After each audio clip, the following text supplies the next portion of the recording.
Hello everyone. In today's session, we will be learning about how exactly we can find the smallest number among the given array of unsigned numbers. Okay, let me be very clear here. We are only considering unsigned numbers, which are numbers equivalent to 0 or greater than 0, only positive numbers. We are not considering negative numbers. Okay. Let's see what exactly is happening here. Okay, this is an assembler directive where area here indicates that a specific memory segment should be given to this particular code. Smallest is a random name I have given. Code is indicates that these are nothing but instructions. Read only because we don't want any modification to happen to this particular code during runtime. Entry indicates where exactly the code starts. Okay, start is a label. We have used argv as a counter. Okay, and it has a value 3. Okay, this depends upon how many numbers you are considering. Here there are 4 numbers to be compared, so the value is 3. Based on how many numbers are there, just subtract by 1 and store the value here.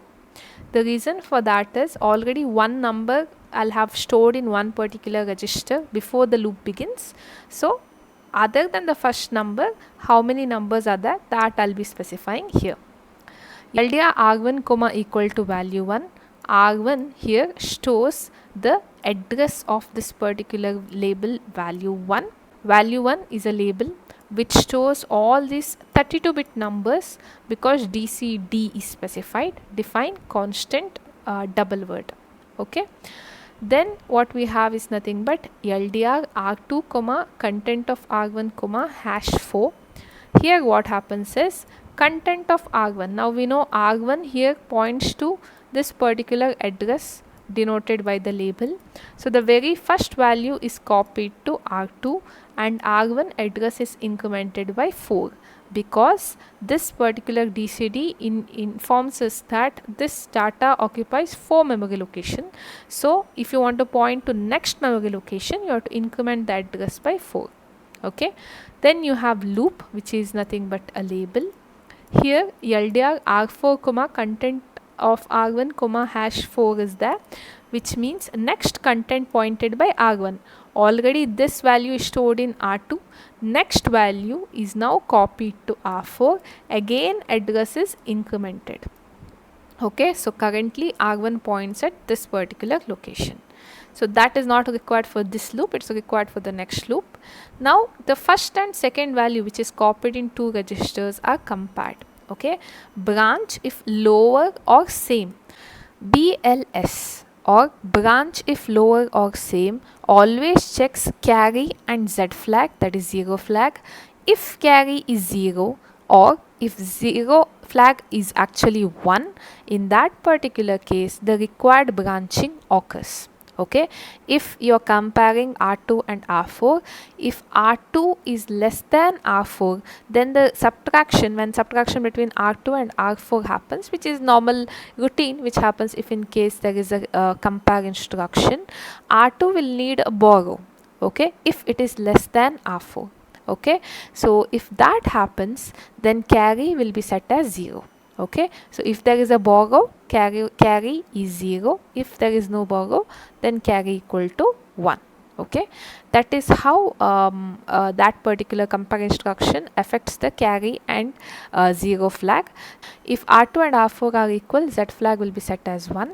So if in case carry flag is 0 or if 0 flag is 1, in both the case our branch if lower or same instruction, that is BLS instruction, gets executed. If R2 is less than or equal to R4, then we are branching to loop 1, that is here, because we want the lowest number to be stored in R2 only. So if already the R2 value itself is lower 1, there is no changes to be done. We are just reducing the counter content and we will see if all comparisons are done. If not, we are going back to loop. What is the second case? Second case is if R2 is actually greater than R4. okay, then R2 is not the result we want, R4 is the result we want. If that is the case, then we go to this particular step and copy R4 content to R2. So because of that, now R2 will have the smallest value. Then similarly this particular loop continues until all comparisons are done and final result will now be stored in R2.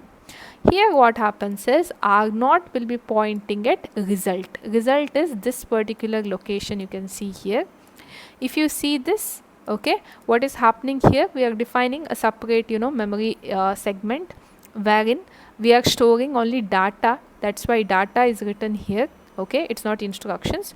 Data 2 here is a name given, random name.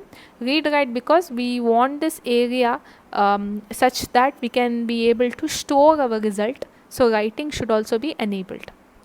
Initially the label result is pointing at a location wherein 0 is stored, okay, and if you notice here R0 now points at this particular result, and whatever R2 content is there is stored in address pointed by R0, that it will store in this particular location. Now stop, branch stop just ensures infinite loop, so that next whatever lines are there, those are not executed as instructions. Let's see what happens next. Okay, so let's carry the first step, that is nothing but R5 is loaded as 3. R1 points at value 1. Let's see how data is organized in the memory. So this is how the values are stored, 3, 8 and 9. By seeing this only we know among this the smallest value is 3. That should be our final result. Okay, let's see what happens next. The very first value 3 is loaded now into R2 as per this particular instruction, and immediately after that R1 address is incremented by 4. So initially it was 30, now it has become 34.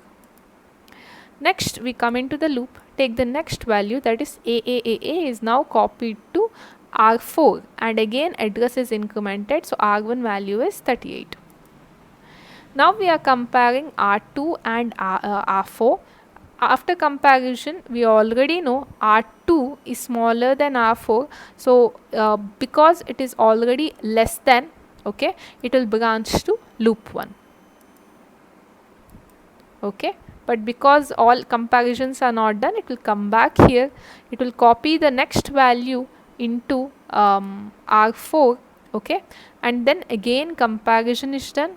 Again this particular case R2 itself holds smaller value, so it will reduce one more comparison, okay.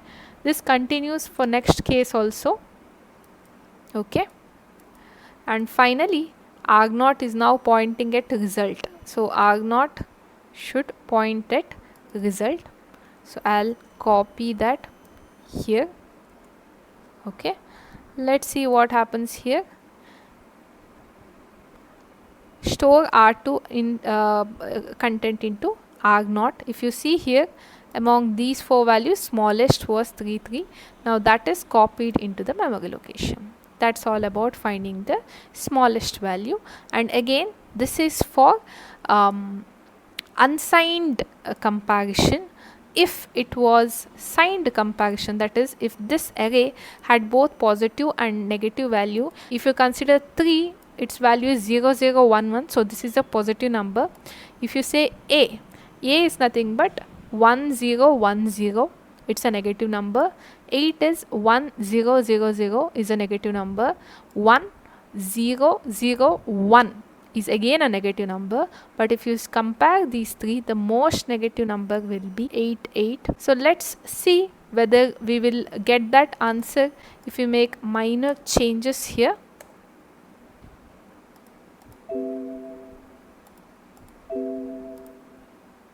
Okay, branch if less than BLT. This particular branching happens if n is not equal to v.